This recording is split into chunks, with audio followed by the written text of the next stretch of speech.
Salam alaikum, bonjour. Aujourd'hui, on va faire une petite révision en mécanique, niveau collège et lycée. Donc, exercice. La première partie de cet exercice répond par vrai ou faux. Petit a, on mesure l'intensité de la force par une balance électronique. Petit b, la masse d'un corps est une grandeur physique qui ne dépend pas du lieu. La vitesse de Ali sur sa moto est de 45 km/h, qui est égale à 12,5 mètres par seconde. C'est-à-dire vrai ou faux. Petit d, une action mécanique peut participer au repos du receveur de l'action. Deuxièmement, complète les phrases par l'un des mots suivants. Référentiel, accéléré, translation. On a ici trois phrases. Petit a, on détermine le mouvement ou le repos d'un corps solide par rapport à un autre corps appelé. Petit b, la distance parcourue par un mobile augmente pendant des intervalles de temps égaux si son mouvement est. Et la dernière phrase, petit c, un corps solide est en mouvement 2 si tout segment joignant deux de ces points ne change pas de direction durant le mouvement. Bien. La troisième partie de cet exercice, on suspend un corps solide S de masse petit m de 100 grammes et de centre de gravité G au un point A, un ressort accroché à un support. Donc, voir schéma. Donc, je vais vous donner après le schéma. Le solide S est en équilibre. Première question, petit a, fais le bilan des forces appliquées sur le solide S et classe-les en force de contact et force à distance. Petit b, détermine les caractéristiques du poids du solide S. On donne G, l'intensité de pesanteur, et de valeur 10 newtons par kilogramme. Et la dernière question, petit c, déduit les caractéristiques de la force appliquée par le ressort sur le même solide S. On a ici dans cet exercice trois parties. La première partie, c'est de répondre par vrai ou faux. La deuxième partie, c'est de compléter les phrases en choisissant le mot convenable de ces trois mots. Et la troisième partie, c'est la condition d'équilibre. On a un ressort qui est suspendu, un ressort qui accroche un corps solide au point A. Bien. On passe maintenant à la solution. Commençons par la première phrase. On mesure l'intensité de la force par une balance électronique. Est-ce vrai ou faux? Bien, peu de réflexion. Donc on parle ici de l'intensité de la force. Et est-ce qu'on peut la mesurer avec une balance électronique? Un peu de réflexion. Donc c'est faux. On mesure l'intensité de la force, bien sûr, par un dynamomètre et non pas une balance. Donc la balance sert pour mesurer la masse d'un corps. Bien. Deuxième question, petit b. La masse d'un corps est une grandeur physique qui ne dépend pas du lieu. Donc on parle maintenant de la masse et non pas de l'intensité de la force.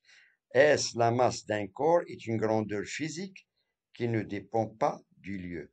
Vrai ou faux? Donc c'est vrai, bien sûr. La masse est une constante. Elle dépend uniquement de la quantité de matière de ce corps et non pas du lieu. Bien. Question suivante, bien la phrase suivante.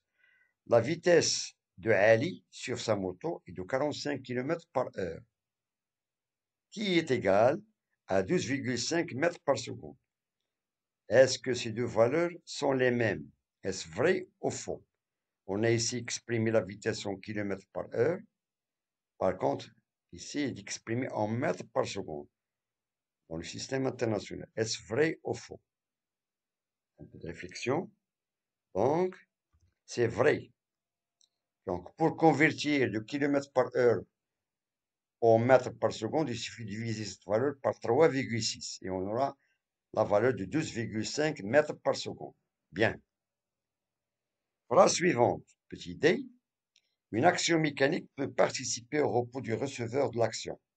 C'est-à-dire le corps qui reçoit l'action. Est-ce que cette action, il peut participer à son repos? Donc, une action mécanique peut participer au repos du receveur de l'action. Vrai ou faux? Bien sûr, c'est vrai, car une action mécanique, il peut causer soit le mouvement d'un corps, soit la modification du mouvement, soit mettre ce corps au repos, soit le déformer. Bien, dans ce cas, une action mécanique peut participer au repos de ce receveur qui reçoit de l'action. Deuxième partie de cet exercice. On complète les phrases par l'un des mots suivants. On a le mot référentiel, c'est-à-dire le corps de référence. On a le mot accéléré et le mot translation. Donc, on doit choisir l'un de ces trois mots pour avoir la phrase complète. Petit a, on détermine le mouvement ou le repos d'un corps solide par rapport à un autre corps appelé, donc il est appelé référentiel, ou bien on peut l'appeler de même le corps de référence. Donc ça, c'est le mot convolable à cette phrase. Bien. Pour la phrase suivante, petit b, la distance parcourue par un mobile augmente pendant des intervalles de temps égaux si son mouvement est. C'est-à-dire au cours du mouvement, lorsqu'on constate que la distance parcourue par un mobile augmente pendant des intervalles de temps qui sont égaux, est-ce que ce mouvement, donc il y a trois genres de mouvements, il y a le mouvement qui sera uniforme, ou bien un mouvement qui est accéléré, ou bien un mouvement qui est retardé. Donc le mot convenable dans ce cas, étant donné que la distance augmente, avec des intervalles de temps qui sont égaux, donc ce mouvement, c'est un mouvement qui est accéléré. Voilà, ça c'est le mot convenable. Bien. La dernière phrase de cette deuxième partie de cet exercice, voilà, c'est la question C, ou bien la phrase C. Un corps solide est en mouvement 2 si tout segment joignant deux de ces points ne change pas de direction durant le mouvement. Donc, un corps solide est en mouvement 2 si tout segment joignant deux de ces points ne change pas de direction. Donc, le mot convenable, c'est translation. Donc, un corps solide est en mouvement de translation si deux segments joignant deux de ces points ne changent pas de direction durant le mouvement. Donc, on a le mot contraire, c'est-à-dire lorsqu'on a un mouvement de rotation, bien sûr, le segment change de direction. Dans ce cas, on a une translation. Cette translation, elle peut être soit translation rectiligne, ou bien curviligne, ou bien circulaire. Bien. Il nous reste maintenant la troisième partie de cet exercice.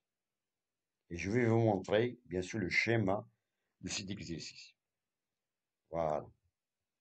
On suspend un corps solide S de masse M est égal à 200 grammes et du centre de gravité G ou un point A. Donc, à ce point, le corps est accroché à ce ressort au point A. Et on a G, le centre de gravité du corps solide. Bien. Le solide est en équilibre dans ce cas. Petit a, fait le bilan des forces appliquées sur le solide et classe-les en force de contact et force à distance. Donc, il nous demande dans ce cas de faire le bilan, c'est-à-dire l'inventaire des forces qui sont appliquées à ce corps solide qui est accroché à ce ressort au point A. Bien. Un peu de réflexion. Donc, on passe maintenant à la réponse. On va commencer par la question A. Donc, tout d'abord, lorsque nous demande de faire le bilan, on doit déterminer le système étudié, c'est le corps S. Donc, c'est la première phrase qu'on doit écrire lorsqu'on veut répondre à cette question. Donc, on doit déterminer le système étudié sur le corps S. C'est-à-dire, ce corps, il subit des actions mécaniques. Donc, il n'exerce aucune action mécanique lorsqu'on le spécifie sur le système étudié. Voilà. Donc, les forces qui sont exercées à ce solide S, la première force, c'est la force T, c'est la tension du ressort. C'est-à-dire que le ressort, il maintient le corps S. C'est une action mécanique de contact à ce point A. Donc, on appelle, c'est la tension du ressort, c'est une force de contact. Il est en contact avec le corps qui subit la force, c'est le corps S. Bien. Supposons, lorsqu'on coupe ce ressort, donc le corps va tomber. Cela veut dire qu'il est soumis sous l'action de son poids. Donc le vecteur P sur le poids du corps, qu'on appelle, c'est une force à distance. Car la Terre, elle exerce une force à distance à ce corps et on peut le symboliser avec le vecteur P. Bien. Donc le bilan de ces forces, cela veut dire que le corps S est soumis sous l'action de deux forces, le vecteur T et le vecteur P, et le corps, il est en équilibre. Bien.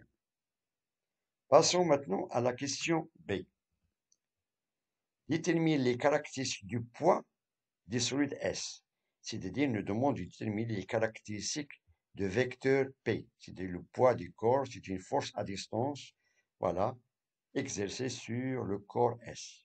Les caractéristiques. Réflexion.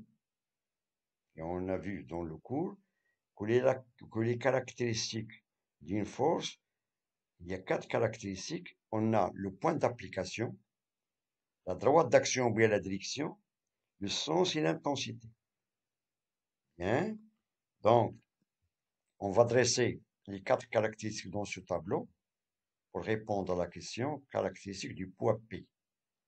Donc, on a le point d'application, direction ou bien la droite d'action, sens et intensité. Donc, commençons par le point d'application du poids P, c'est le point G, c'est-à-dire le centre de gravité. Ça, c'est le point d'application. C'est-à-dire, à ce point, la force, le poids P exerce son action. Voilà. La direction, ou bien la droite d'action de ce vecteur P, c'est la verticale qui passe par G. Voilà, c'est la verticale qui passe par G. Le sens est de G vers le bas. Bien sûr, la Terre, elle exerce une force verticale de G vers le bas. Et la dernière caractéristique, c'est l'intensité. Donc, pour déterminer l'intensité, on doit appliquer bien sûr la relation P qui est égale à M fois G. M fois G. On a ici d'après l'énoncé que M est égal à 200 grammes et G est égal à 10 newtons par kilogramme. Automatiquement, on doit convertir la masse en kilogrammes. Voilà. Donc, pour convertir cette masse en kilogrammes, il suffit de la diviser par 1000. Donc, on aura M est égal à 0,2 kg. Et on remplace. On a ici P est égal à M, c'est 0,2 fois 10. Voilà, 0,2 fois 10, qui est égal à 2 newtons. C'est-à-dire que l'intensité du poids P est de 2 newtons. Et on a le point d'application chez G. La direction, c'est la verticale. Le sens est de G vers le bas. Et l'intensité est de P qui est égale à 2 newtons. Voilà. Il nous reste maintenant la dernière question de cet exercice. C'est la question C. Déduis les caractéristiques de la force appliquée par le ressort sur le solide S. Voilà. Il nous demande maintenant de déduire les caractéristiques de la force, la deuxième force, T, qui est exercée par le ressort sur le même corps S. Et on va dresser le même tableau, voilà. On détermine les caractéristiques de la tension T. On sait que les caractéristiques dans le cas général d'une force il y a 4 caractéristiques, le point d'application, la direction, le sens et l'intensité. On va commencer par le point d'application, c'est-à-dire le point où s'applique la tension de ressort c'est la force exercée par le ressort, étant donné qu'on a vu dans le bilan, c'est une force de contact. Donc le point d'application, c'est tout simplement le point A. C'est le point de départ de la force exercée par le ressort. Bien, ça veut dire que le corps S est accroché au point A. La direction, c'est toujours la verticale.